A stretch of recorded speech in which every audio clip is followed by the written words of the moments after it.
She had been walking past his gate for 9 years before she ever rang the bell. Not for charity, never for help. Just 2 miles in snow that was 14 degrees Fahrenheit on a Saturday morning at 6:42, with a golden retriever on a leash she had pieced together from her son's old shoelaces and a coat too thin for the weather. He opened the door, saw the dog, then saw her hands. He offered her a ride home. She said, "I'll walk." Darius Obadiah Bellamy watched her until the snow took her shape. The parking lot behind the Highmark building on East Carson Street was empty at 6:42 on a Saturday morning. The lot lights were still on. The sky was the color of stripped pine. The snow had been falling for 2 hours.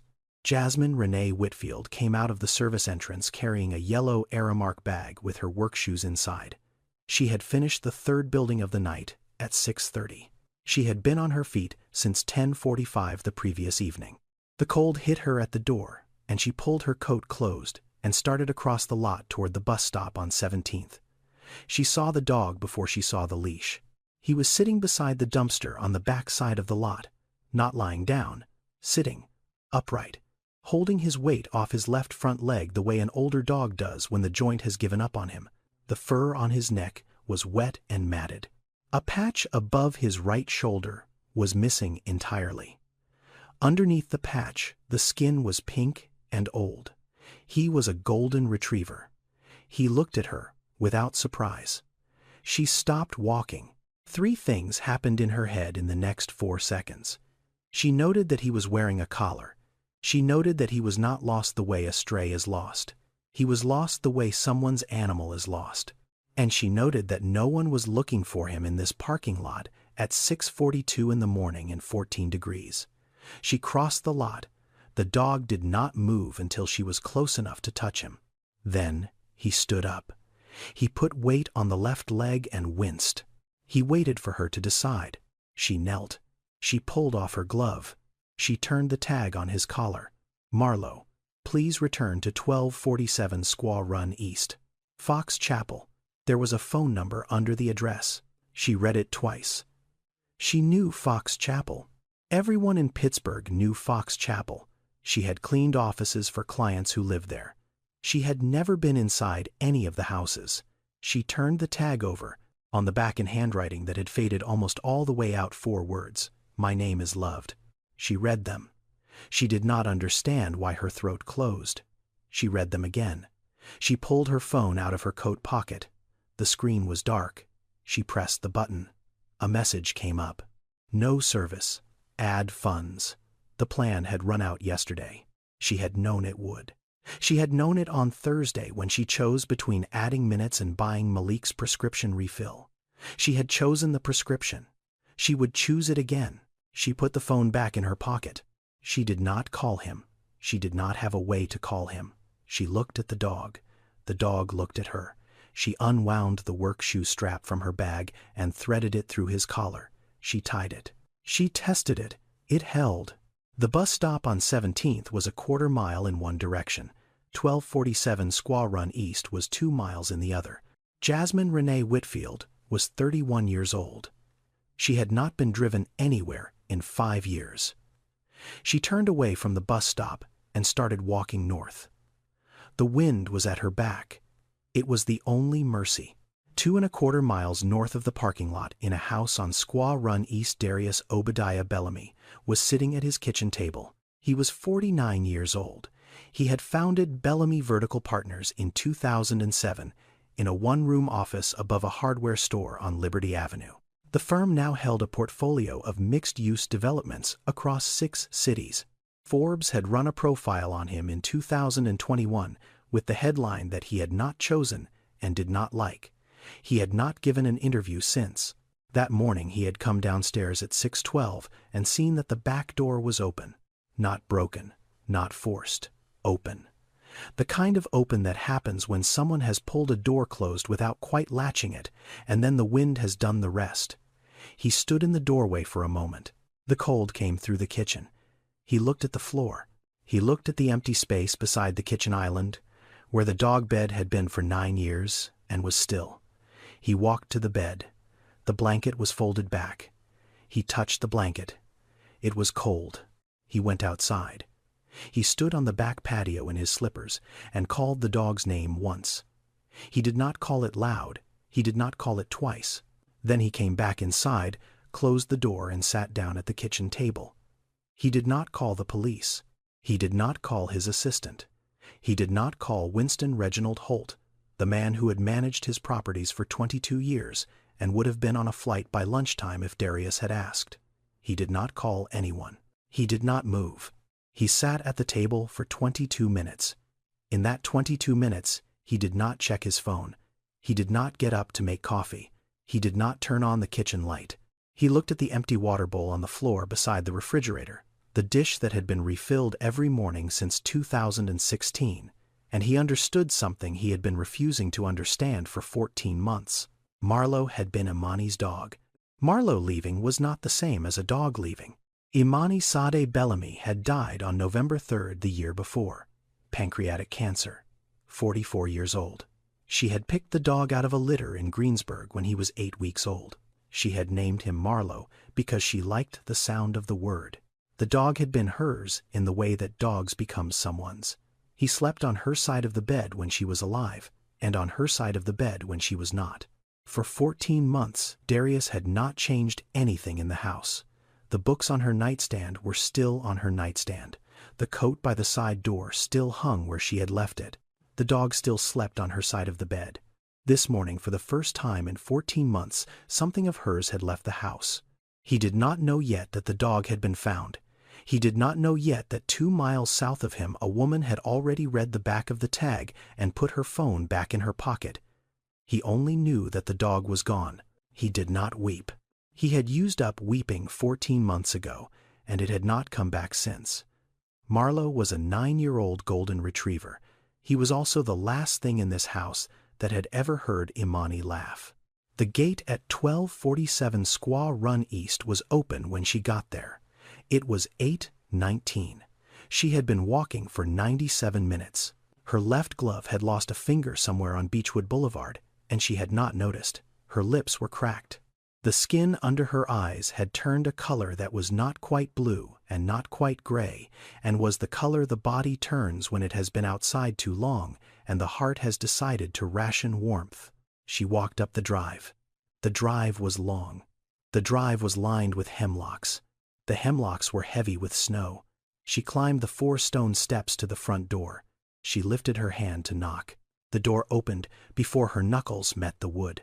Darius Obadiah Bellamy was standing in the doorway in a gray cashmere sweater and dark trousers and house shoes with leather soles.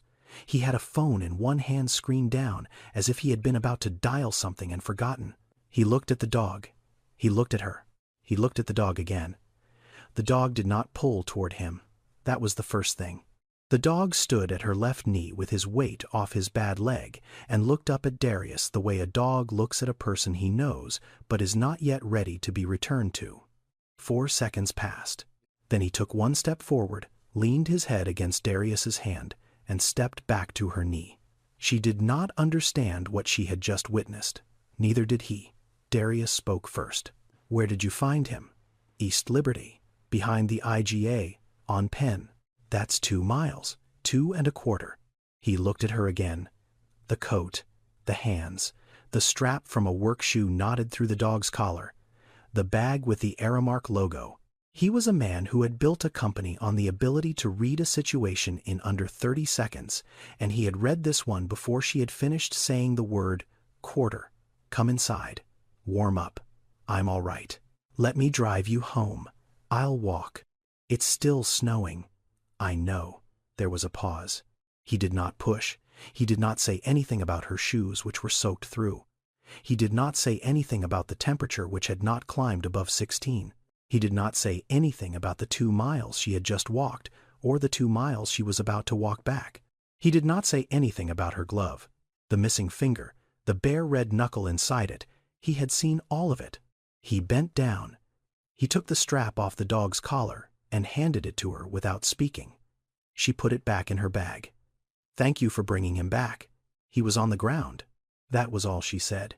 She did not say she had walked 2.25 miles in 14-degree snow for a stranger's dog. She did not say her phone was out of minutes. She did not say she had a son in a hospital bed 3 miles south of here who would not be discharged until somebody in an office somewhere approved a bill she could not pay. She did not say any of it. She turned. She walked back down the 4 stone steps.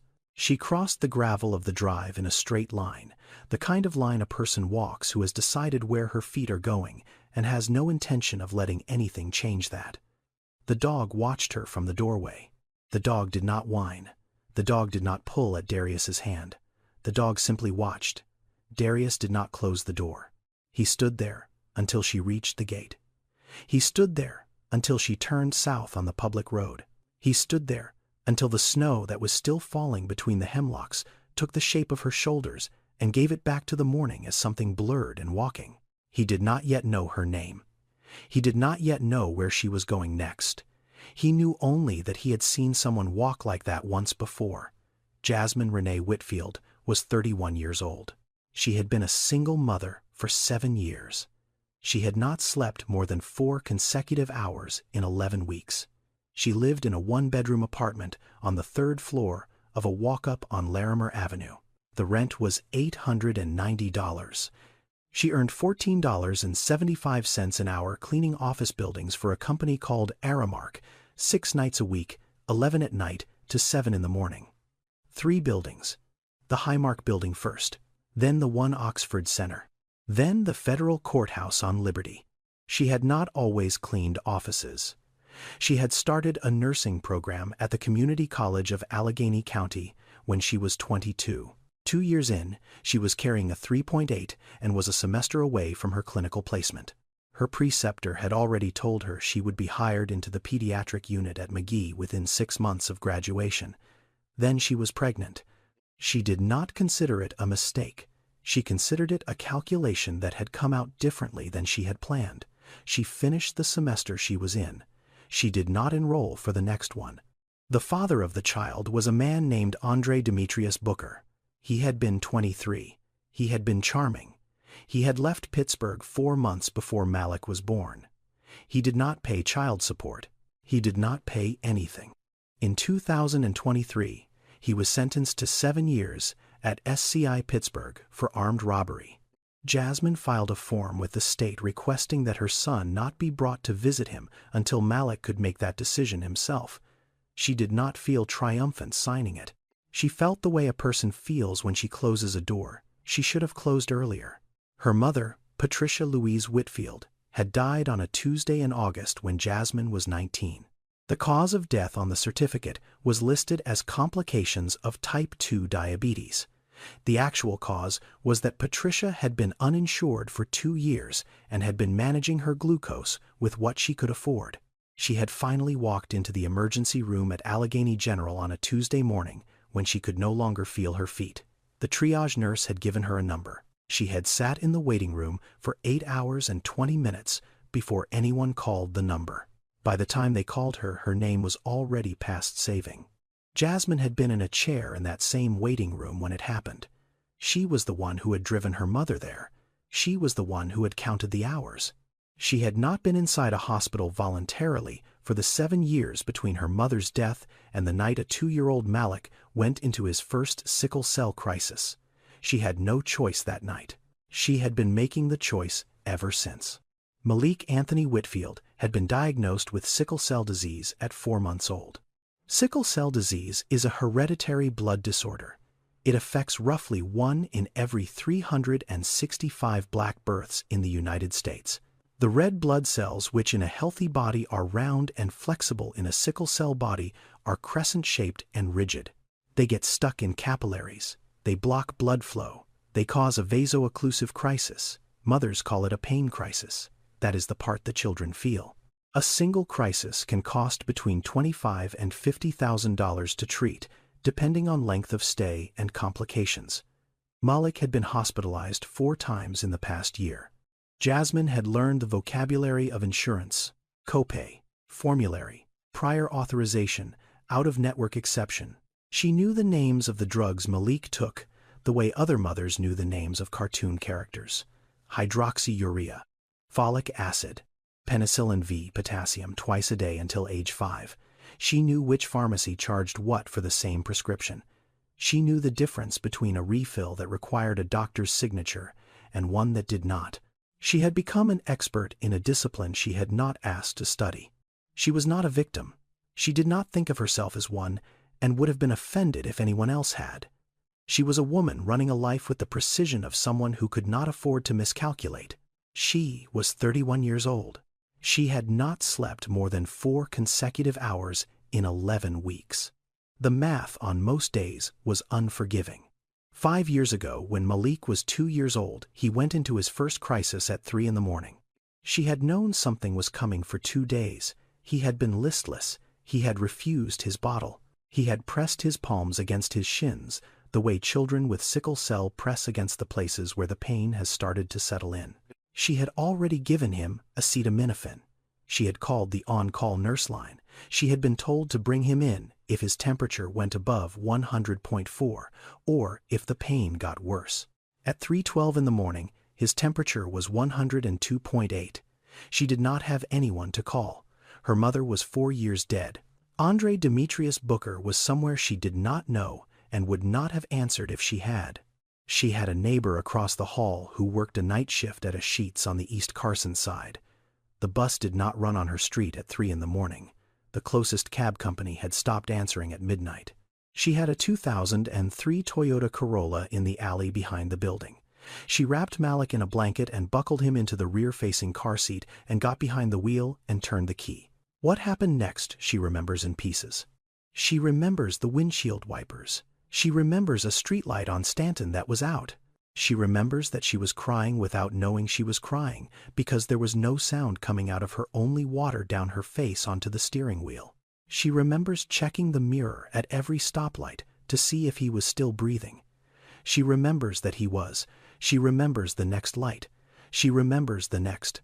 At the corner of Penn Avenue and Negley, the light was red. She did not see it. The Chevrolet Suburban, coming through the green from the other direction, was driven by a man named Stephen Lucas Garrity, who worked overnight at the post office on the south side and was on his way home. He was sober. He was alert. He was doing 38 in a 35, and he was watching his green light, and there was nothing for him to do about the small sedan that crossed his path at 60 miles an hour at 3:26 in the morning, except hit it. The Suburban hit the rear passenger side. Malik's forehead struck the metal frame of the car seat. 14 stitches. A scar that runs from the outer edge of his right eyebrow up into his hairline, and his doctors have told her going to fade, but never quite disappear. He lost partial peripheral vision in his left eye, the kind of loss the average person does not notice, and the affected child compensates for without ever knowing he is doing it. He did not lose the eye. He did not lose his life. She was not charged. The officer at the scene determined that the medical emergency constituted exigent circumstances.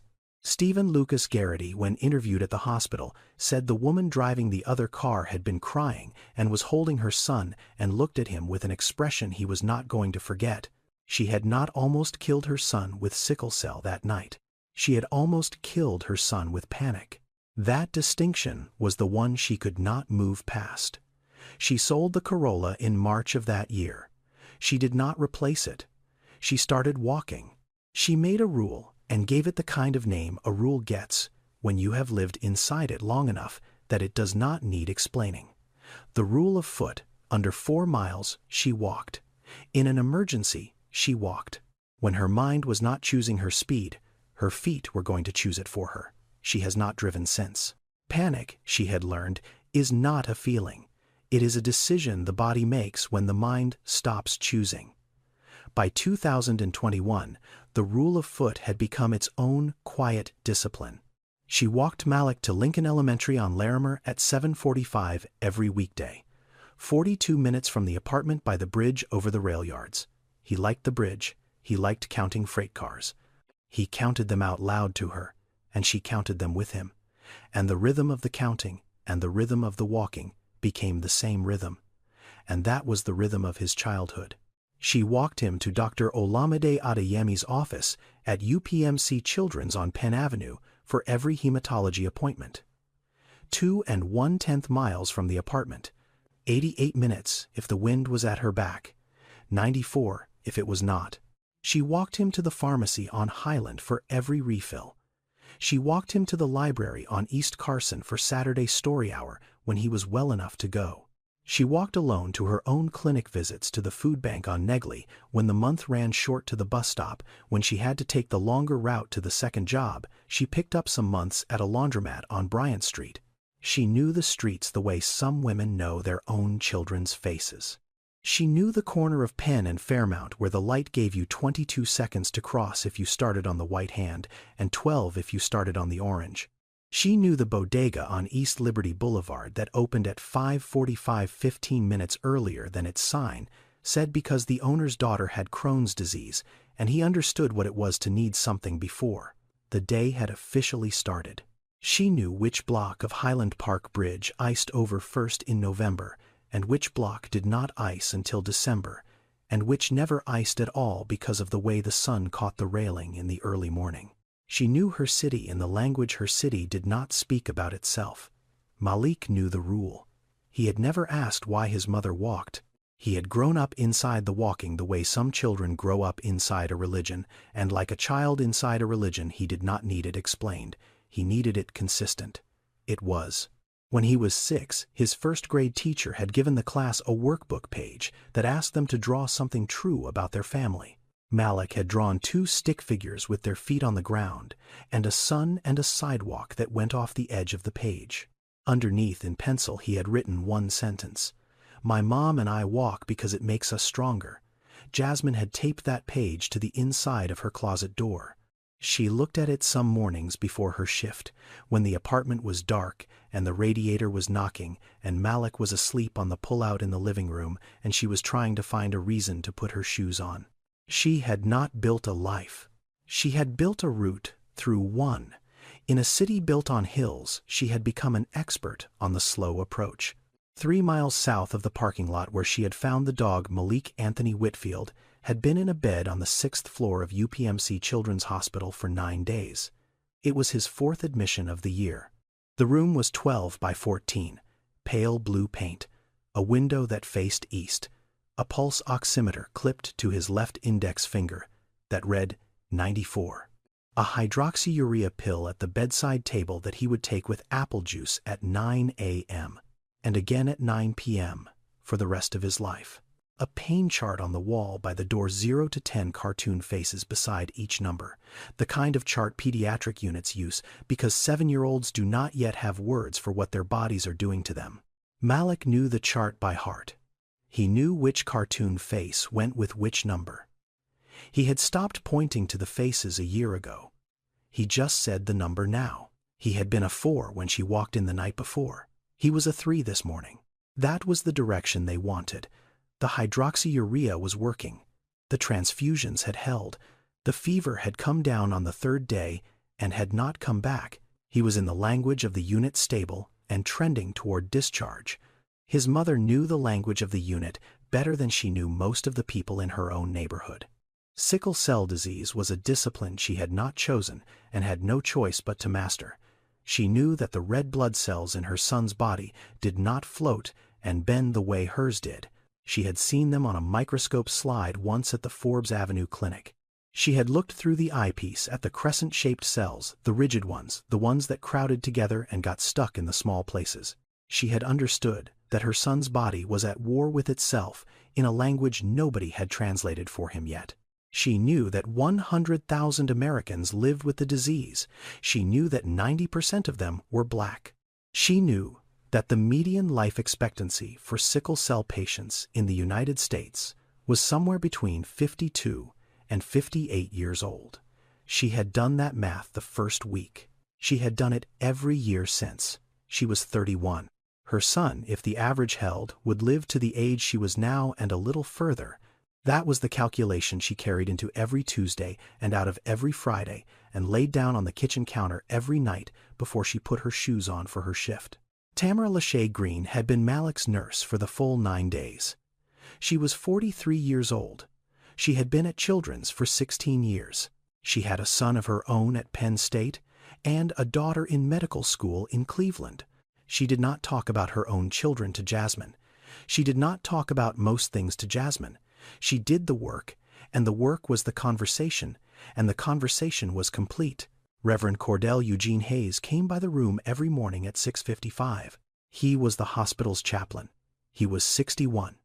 He had been an electrician for 30 years before he had become a chaplain. He sat in a plastic chair beside the bed, the way a man sits who has spent his life around things that hum and ache and occasionally need attention. He did not pray unless asked. He had asked Jasmine once on the second day. She had said no thank you. He had not asked again. He just sat. That was the way she preferred it. Malik was scheduled for discharge in 48 hours. If the billing department did not deny the claim again, the current bill was $87,432. Medicaid had agreed to cover 73%. The remainder was $23,606.55. She had read that number 11 times that morning. Each time the number was the same. She had $403.18 in her checking account. She did the math out of habit. She had stopped expecting it to add up. In a house on Squaw Run East, Darius Obadiah Bellamy was sitting in the upstairs office that had been his wife's for 16 years and his alone for 14 months. Imani Sadeh Bellamy was a pancreatic cancer death at 44. She had been a child advocacy attorney for the Allegheny County Office of Children, Youth, and Families for 16 years. She had also, in the last decade of her life, been a Saturday morning volunteer at the UPMC Sickle Cell Clinic on Forbes Avenue. Every Saturday, 8 a.m. to noon, for 9 years. She had walked parents through the paperwork they needed to access the assistance programs nobody had told them existed. She had done it without pay, and without telling most people in her own social circle that she was doing it at all. She had met Darius at 30. He had been 35. He had walked into a fundraiser at the Phipps Conservatory on a Thursday in October because his accountant had told him he should go. Imani had been seated at the table next to his. They had spent the evening arguing about a zoning case that had made the news 2 weeks earlier. She had been right. He had told her she was right. That was in his memory the moment that mattered. They were married 11 months later. They had not been able to have children. They had tried for 4 years. They had stopped trying the year before she joined the sickle cell clinic. The children in the waiting room knew her name within a month of her starting. After that, there was no question of stopping. 6 months before she died, when the cancer had moved into her liver and the third-line treatment had failed, and her oncologist had begun using the word palliative for the first time, she had opened a yellow legal pad and started drafting a foundation. She called it the Imani Project. She had outlined 5 programs: emergency copay assistance, parent support groups, hydroxyurea adherence coaching, school accommodation advocacy, transition to adult care navigation. She had drafted a letter of intent. She had not signed the founding paperwork. She had run out of time. Darius had found the yellow legal pad in her desk drawer. 11 days after the funeral, he had not opened it for a year. He opened it for the first time on the morning the dog had begun to follow him from room to room as if checking on him. She had also kept a journal, a small leather-bound notebook she carried in her work bag. She wrote in it every Saturday night after her shift at the clinic. She described the mothers she met, the fathers, the grandmothers. She did not record names. She recorded what she saw. A mother today told me she sleeps in the chair beside her son's bed because the chair is closer to him than the cot they offer. I did not have an answer for that. The grandmother on the 3rd floor sings to her grandson when his oxygen drops. The same song. Always the same song. I have started waiting in the hall to hear it.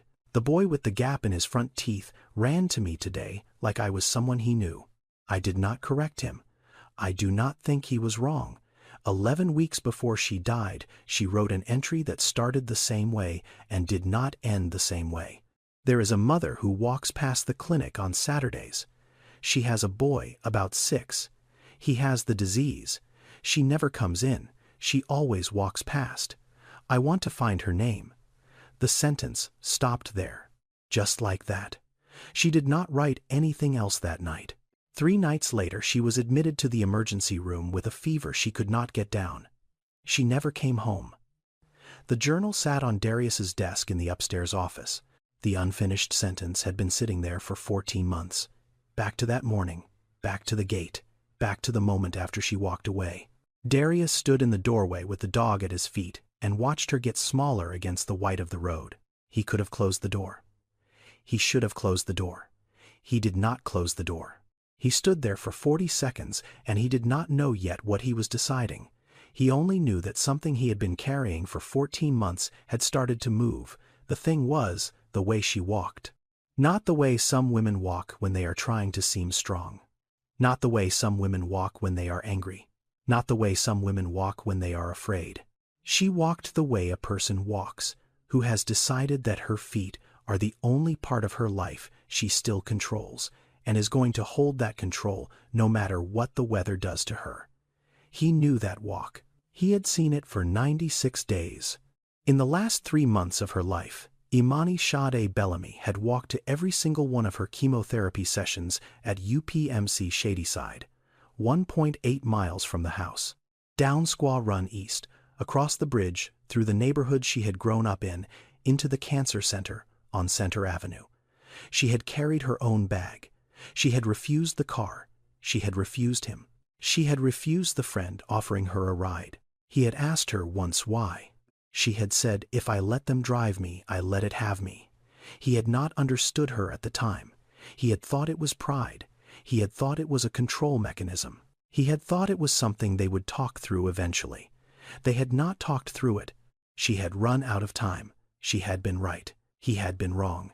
He understood her now in the doorway of a house she had not lived in for 14 months, watching another woman walk away in 14-degree snow. Jasmine walked the way Imani had walked. Same rhythm. Same way of carrying her shoulders slightly forward, slightly down the way you carry shoulders when you have decided not to let the cold get into your spine. Same refusal to look back. Same way of placing one foot in front of the other, as if each foot was the only thing she could be certain of. He did not know her. He did not know her name. He did not know what she was walking away from or what she was walking toward. He only knew now that he had seen that walk somewhere before. He walked back into the house. He picked up the key to the Range Rover from the bowl on the side table. He did not call Winston Reginald Holt. He did not call his assistant. He did not write a note. He pulled on a coat and went out through the garage. He started the car. He drove out the gate. He found her at the end of the second block on the public road that ran south toward the city. He dropped the headlights to low beam. He held the car at the speed she was walking. He was not going to stop her. He was not going to offer again. He was going to see where her walk ended. Imani had walked because she refused to let dying choose her speed. Jasmine, he suspected, was walking for a similar reason. He wanted to know what it was. She turned right out of the gate, onto the public road, and started south. He stayed back. He had expected her to keep going down Beechwood, the route she had walked up, the route that would have taken her in the most direct line back to East Liberty, and the bus stop on 17th where this morning had probably begun. He had a map of Pittsburgh in his head from 20 years of commercial real estate. He knew every back road and shortcut between Fox Chapel and downtown. He knew what the fastest way home would be for a woman walking on foot in 14-degree snow. She did not take it. At the bottom of Beechwood, where the road met Bayard, she did not continue south. She turned left. Left was the wrong direction for East Liberty. Left was Oakland. Left was the hospital district. Left was UPMC, McGee Children's, the entire medical complex that sprawled along 5th and Forbes, and that anyone who had spent any time in Pittsburgh associated with the worst day of someone they loved. He did not understand the turn at first. He understood it 5 seconds later. She was not going home. She was going somewhere specific. He let her keep her lead. He kept the Range Rover at 15 miles an hour, the slowest the speedometer would register without falling into the next category of measurement, and he held the gap at 70 meters, and he did not catch up. The snow was falling thicker now. She did not cover her head. He could see her dark hair beginning to whiten along the part. She did not pull her collar up. She did not put her hands inside her coat. She walked the way she had been walking when she left his house. The snow did not change that. She did not speed up. She did not slow down. Inside the car, the seatbelt was loose across his lap. He had not buckled it properly when he got in. He had not turned on the radio. He had not turned on the heater past the lowest setting, because if the windows fogged, he would lose her. He drove, and he thought about Imani. He thought about a morning in March, 11 months earlier, when he had stood at the window of the house and watched her cross the Birmingham Bridge on foot, dragging the small wheeled bag that held the things she took to chemotherapy. The clear water bottle, the cardigan she could not sit through a transfusion without, the book she pretended to read and never actually finished. She had crossed that bridge in the same kind of weather as this. She had not looked back either. He had not followed her then. He had not understood that following might have been allowed. He understood it now, in a way that he did not think had words yet. At the corner of Bayard and Craig, a black Chevrolet pickup truck that had been waiting at the light turned right, without coming to a full stop. The truck did not see her. She was at the curb. She was about to step into the crosswalk. He hit the horn. He hit it once. Hard. The pickup driver braked. Jasmine stopped. She did not jump. She did not flinch. She simply stopped, and the truck slid 2 feet past where she would have been and corrected and continued through the turn. She turned her head toward the sound. She saw the Range Rover. For a moment she did not register what she was looking at. Then she did. The dark windshield. The man inside it. The man she had handed a dog to 90 minutes ago. She looked at him for less than 2 seconds. She did not wave. She did not nod. She did not signal anything that could be interpreted as gratitude or alarm or surprise. She did not change her face. She did not change her body. She turned forward. She kept walking. He stayed back. He stayed at the speed she had set. He did not pull alongside. He did not roll the window down. He did not call out to her. He had seen her see him. That was enough. She had seen him. He had been seen. The contract between them, whatever it was, had been signed in a look that lasted less than 2 seconds. She had known about the car since the 3rd block. She did not turn. She did not slow. She did not allow herself to think of the man in the car, except as a fact in the periphery, the way you do not think of the weather while you are walking through it, but you are still aware of every degree of it on your skin. She knew it was him. She did not need to look. She had heard the gate close behind her. She had counted the seconds the way she counted everything. She had heard a garage door open 70 meters back. She had heard the soft, deliberate engine of a vehicle that was not in a hurry. A vehicle that was matching her pace was a vehicle that was paying attention to her pace. She knew what that was. She also knew what it was not. It was not a kidnapping. It was not a robbery. The man behind the wheel had let her hold his dog at his front door and had not pressed for anything, not even a name. A man who would not press for a name at his own door was not a man who was going to press for one from behind a windshield in a snowstorm. She let the car stay where it was. She walked. She thought about Malik. She counted her steps. She had walked enough miles in her life to know that 100 steps was about a minute depending on stride, and she counted in hundreds. Every 100 steps, she said the same thing in her head. He is going to come home. He is going to come home. He is going to come home. She did not say it out loud. She had stopped saying it out loud the 2nd year. Out loud felt like superstition. In her head felt like physics. She thought about the tag on the dog's collar.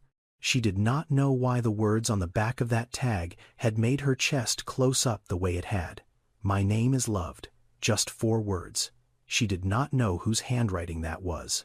She did not know what death or what life or what kind of woman had carried that pen and pressed it that hard. She did not know what it meant that those words had come into her possession this morning of all mornings. She kept walking. At the corner of Bayard and Craig, a horn sounded behind her at the exact moment a black truck cut into the crosswalk where she had been about to step. She stopped. She knew the horn before she turned. She had heard the engine on every block for the last 15 minutes. She knew the throat that horn had come from. She turned her head. She looked at the Range Rover. She looked at the man in it. Her body did not understand what she was looking at. Her body was tired and cold. Her body wanted in that second to walk over to that car and open the passenger door and sit down and let someone else do the deciding for the rest of the day. Her mind did not let her body do that, because her mind knew something her body kept forgetting. Help offered to someone who is barely standing is not help. It is permission to fall. She did not need permission to fall. She needed her son to live to his 8th birthday. She turned forward and kept walking.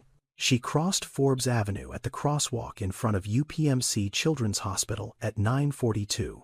The Range Rover stopped at the curb on the other side. He did not get out. He turned the engine off and put his hands on the steering wheel and stayed where he was. She walked through the revolving door into the lobby. The snow on her coat began to melt the moment she crossed the threshold. The shoulders darkened. The hem dripped. A small puddle gathered around her boots. The lobby was warm in the way hospital lobbies are warm, too warm, slightly stale, designed to take the weather off people before they had to make any other decisions. The receptionist at the visitor desk looked up. She had been on shift for the better part of 9 days. She knew Jasmine the way the doorman of a long-occupied building knows the tenants. Without speaking, without performance, without needing to verify, she nodded. Jasmine nodded back. She walked to the elevators. She pressed 6. She got off on 6. She turned right. She walked past the nurse's station and the playroom with the painted clouds on the ceiling, and the supply closet she had once leaned against for 9 minutes the year before, when she could not let herself cry in the hallway. Room 612. She pushed the door open quietly. Malik was awake. He was sitting up against 2 pillows. His IV line was running. The pulse oximeter on his finger was still reading 94. The cartoon faces on the chart said he was a 3 this morning, the same as he had been when she left at midnight. He looked at her, and his whole face changed. "Mama, you came." "I always come." She crossed the room in 3 steps and sat down on the edge of the bed. She kissed the top of his head. She did not say anything about the dog. She did not say anything about the walk. She did not say anything about the man in the Range Rover sitting at a curb across the street. She took his hand. Tamara Lachey Green came in 2 minutes later with the Morning Vitals cart. She did not say good morning. She looked at Malik. She looked at Jasmine. She said only what she had come to say. Financial office called up. "They want to see you." Jasmine stood. She squeezed Malik's hand and told him she would be right back. He nodded the way he nodded at everything she said. She walked down to the 2nd floor. The financial counseling office was at the end of a hallway lit too bright for what people came there to be told. The woman behind the desk had a nameplate that read Diane Patrice Hollis. She had a folder open. She looked up and smiled the small professional smile of a person who had practiced delivering both kinds of news. "The bill," she said, "has been paid in full." Jasmine sat down. She did not say anything. By whom? Anonymous donor. Anonymous from where? The woman behind the desk looked at her folder. She looked back at Jasmine. "That is all I am authorized to tell you." Jasmine looked at the folder. She looked at the woman's face. She looked at the small embossed seal of the hospital on the letterhead. She did not cry. She did not thank her. She did not ask the question a second time. She stood up. She walked out. She took the stairs back to the 6th floor because the elevator would have given her time to think. She returned to room 612. She sat down next to her son. She did not tell him.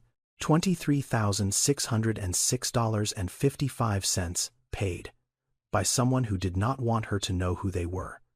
Jasmine did not believe in luck. Jasmine believed in receipts. He sat in the Range Rover with the engine off and the snow accumulating on the windshield, and he did not move for 9 minutes. Then he picked up the phone. He called Winston Reginald Holt. Winston was 67 years old. He had been Darius's property manager, personal assistant, fixer, executor, and friend for 22 years.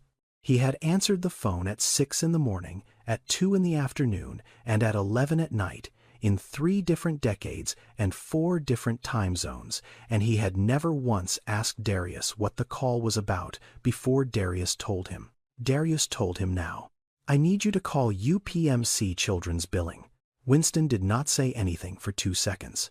Then he said, "All right, what am I looking for?" "I need a list of every unpaid pediatric admission in the last 2 weeks under a patient named Malik, under the age of 10. Sickle cell, how urgent, today." 23 minutes later, Winston called back. He had 3 records, 3 children. 3 boys named Malik, admitted to the 6th floor at UPMC Children's in the past 14 days for sickle cell complications, all under the age of 10, all with outstanding balances after Medicaid had paid its share. Darius did not ask which one had a mother who walked in 14-degree snow. Pay all 3. Winston paused. All 3. All 3. Wire transfer. Individual account, not corporate. Do not run it through the foundation. Do not run it through the firm. Personal money. No tax deduction. Anonymous donor. Hospital is not authorized to disclose the source under any condition. Confidentiality protocols. Full. The mothers do not get a name. Not now. Not ever unless I say otherwise. What's the total? $187,412.16. Expedite it. It will be cleared by close of business. He hung up. He put the phone on the passenger seat. He looked at the front entrance of the hospital across Forbes Avenue. She did not come out. He sat there for another 17 minutes, and she did not come out. He had known she would not come out. A woman who had walked 2 miles in 14-degree snow to return a stranger's dog was not going to leave her son's bedside before discharge. She would sleep in the chair beside him. She had probably been sleeping in that chair for 9 nights already, and would sleep in it for 2 more. He could have stayed. He could have walked across the street and asked the desk for the room number and gone up and stood in the doorway and explained himself. He did not do that. She had not asked him to. She had not asked him for anything. He started the car. He turned the wipers on. He pulled away from the curb and drove back through Oakland and Shadyside and along the river road to Fox Chapel in a silence that he had been carrying in that car for 14 months, and that for the first time in those 14 months was not the only silence in his life. He pulled into the garage at 12:41. The dog met him at the door. He had been alone in the house for 3 hours. He had not destroyed anything. He had not soiled the rug. He had waited at the door with the patience of an animal who had been raised by a woman who had treated him like a person and was now living with a man who was learning 14 months late to do the same. Darius bent down and put both of his hands on the dog's head. The dog leaned into him with his full weight. That night, Marlowe slept where he had always slept. On the pillow on Imani's side of the bed, Darius slept on his own side. For the first time since the 3rd of November, the year before, the house did not feel completely empty. He had paid for 3 children to be returned to their mothers. He still did not know which one was hers. He had preferred it that way. 3 weeks passed. Malik was discharged on a Tuesday morning in February with 2 prescriptions, a follow-up appointment in 11 days, and a discharge summary on a clipboard that Jasmine signed without reading because she had read the previous 10, knew the language by heart. They went home. Larimer Avenue, 3rd floor. The radiator still knocked. The window in the bedroom still leaked, cold at the seam. She made him scrambled eggs and toast cut into 4 triangles. She watched him eat. She did not tell him about the bill that had been paid or the man who had paid it. She went back to work that night. Aramark. 3 buildings. 11 to 7. 6 nights a week. She had not forgotten. She started asking questions on the 4th day. She went to the financial counseling office. Diane Patrice Hollis was on a different shift. The woman at the desk that morning had a different name and the same answer. The donor is anonymous. We are not authorized. She went to the patient advocacy office. They were not authorized. She went to the hospital administration office on the 3rd floor. A woman with a polite voice told her the gift had been made under full donor confidentiality. Disclosure would be a violation of the agreement. Was she sure she wanted to pursue this through formal channels? Jasmine said she was not sure she wanted to pursue anything through any channel. She just wanted to know. The woman with the polite face said she was sorry. On the 7th day, she went to the chaplain's office on the 5th floor. Reverend Cordell Eugene Hayes was at his desk. He had a cup of decaffeinated coffee in front of him that had gone cold the way coffee in chaplains' offices goes cold. She sat in the chair across from him. She did not ask the question. She had not yet figured out how to phrase it. He looked at her over the rim of his glasses. He did not ask her why she had come. He said, "Have you returned the dog?" The room went quiet. She did not answer him. She stood up. She thanked him for his time. She walked out of his office and down the stairs and through the lobby and across Forbes Avenue. She did not stop walking until she had cleared the hospital block. Even then, she did not stop. Her feet had been making the decision for her. The chaplain knew about the dog. The chaplain was not someone who would have known about a dog unless somebody had told him. The somebody who had told him had not been her. She got on no bus. She made no call.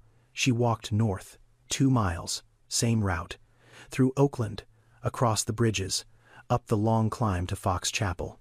Snow on the ground in patches now, but not falling. Sun out for the first time in 11 days. She arrived at 1247 Squaw Run East at 3:20 in the afternoon. She walked up the 4 stone steps and rang the bell. He opened the door himself. He had been doing his own door for 30 years. He was not going to stop now. "You paid for my son. I paid for 3 boys. I do not know which one was yours." She did not say thank you. Why? Because of my wife. That was the first time she had heard the word from him. He did not elaborate. She did not ask him to. She nodded one time. She turned around. She walked back down the 4 stone steps. She did not leave. She sat down on the second to lowest step. She put her hands in her coat pockets. She stayed there. She did not knock on the door. She did not call out. She did not turn to look at the house behind her. She sat there for 40 minutes. He did not come out and call her in. He did not bring her a coat. He did not knock to indicate that he had noticed. He let her sit. That was the thing he understood, that nobody else in her life seemed to understand. She did not want to be invited. She wanted to be allowed. At minute 41 she stood up. He opened the door before she had turned around. She walked in. She had not been invited. She had not been refused. She had simply been allowed. He led her to the kitchen. She did not take her coat off. She sat at the long oak table the way she sat in places that were not hers. Shoulders, forward, elbows, close to the body, hands folded into her lap. He went to the upstairs office and came back with the leather-bound notebook. He put it on the table between them. He did not say what it was. He opened it. He turned the pages slowly until he reached the last one with writing on it. He turned it so she could read. She leaned forward. The handwriting was small.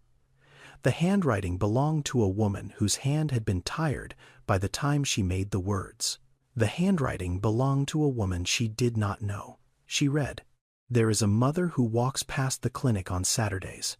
She has a boy about 6. He has the disease. She never comes in. She always walks past. I want to find her name." The sentence ended. She read it again.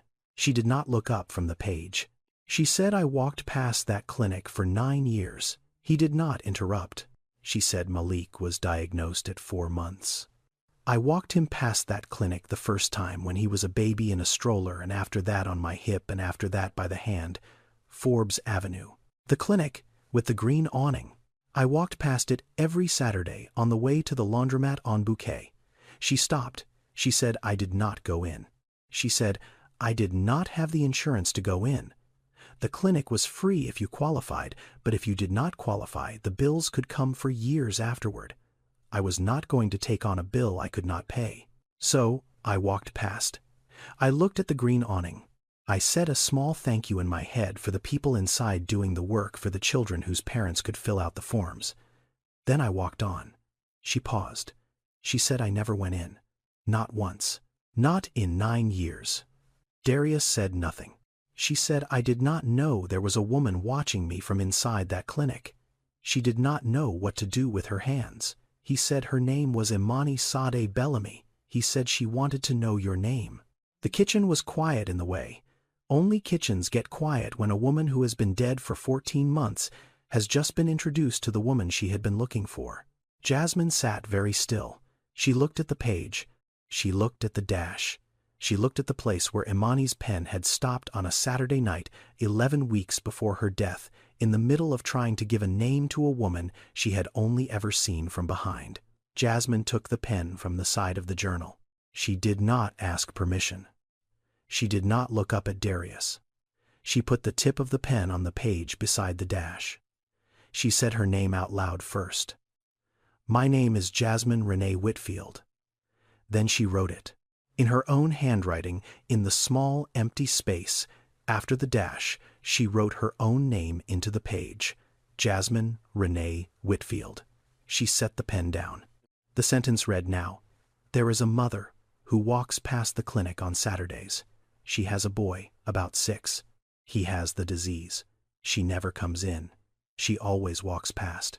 I want to find her name, Jasmine Renee Whitfield." The sentence was finished. It had been waiting 14 months to be finished. Darius closed his hand around the edge of the table because he did not yet have anywhere else to put it. Jasmine put her hand flat on the page. She did not cry.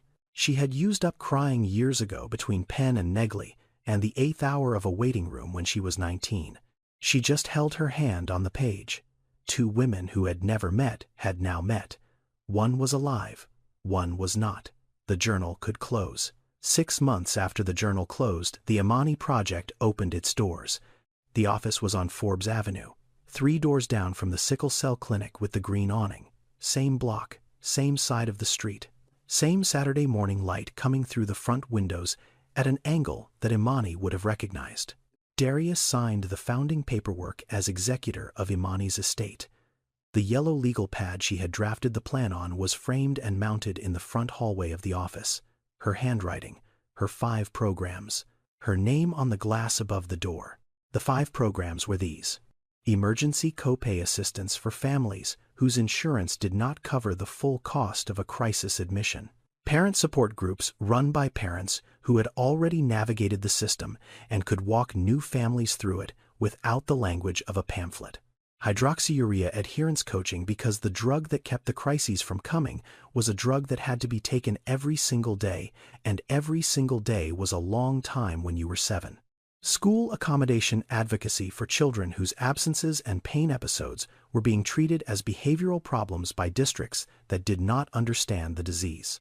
And transition to adult care navigation, because sickle cell patients who turned 18 did not stop having sickle cell. They simply lost the pediatric team that had been keeping them alive. These were not ideas Imani had invented.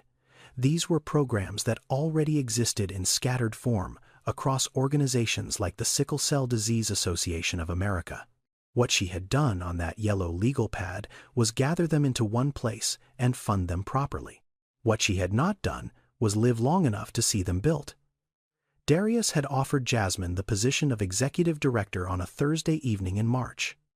She had said no. She had said no because the salary was 4 times what she made at Aramark, and she did not believe in being paid 4 times what she was worth for doing something she had not earned. He had not argued with her. He had sat across from her at the kitchen table in the Fox Chapel house and opened a folder. He had shown her the numbers. 100,000 Americans living with sickle cell disease, 90% of them Black. Average out-of-pocket cost for a family managing a child with the disease, $44,000 a year. Medical bankruptcy rate among those families, 38%. He had shown her data from the Sickle Cell Disease Association and from the National Institutes of Health and from a health economic study published in the American Journal of Hematology. He did not ask her to feel anything about the numbers. He asked her to read them. She read them for 2 hours. At the end of the 2nd hour, she said yes.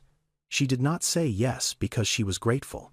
She said yes because the numbers were the same numbers she had been living inside for 7 years, and she had never once seen them written down by someone who intended to do something about them. She gave her 2-week notice to Aramark on a Friday. She started at the Imani Project on a Monday. She did not move to Fox Chapel. She did not move into the house on Squaw Run East. She stayed in the apartment on Larimer Avenue. She paid her own rent. She walked to work. Malik Anthony Whitfield turned 8 that May. He blew out the candles on a cake his mother had made in their kitchen on Larimer Avenue. The cake had 8 candles and blue frosting, and a drawing of a freight car on the top because he still liked counting them from the Highland Park Bridge. He did not yet know. His mother had become someone whose name was now printed on the side of a building on Forbes Avenue. He did not need to know yet.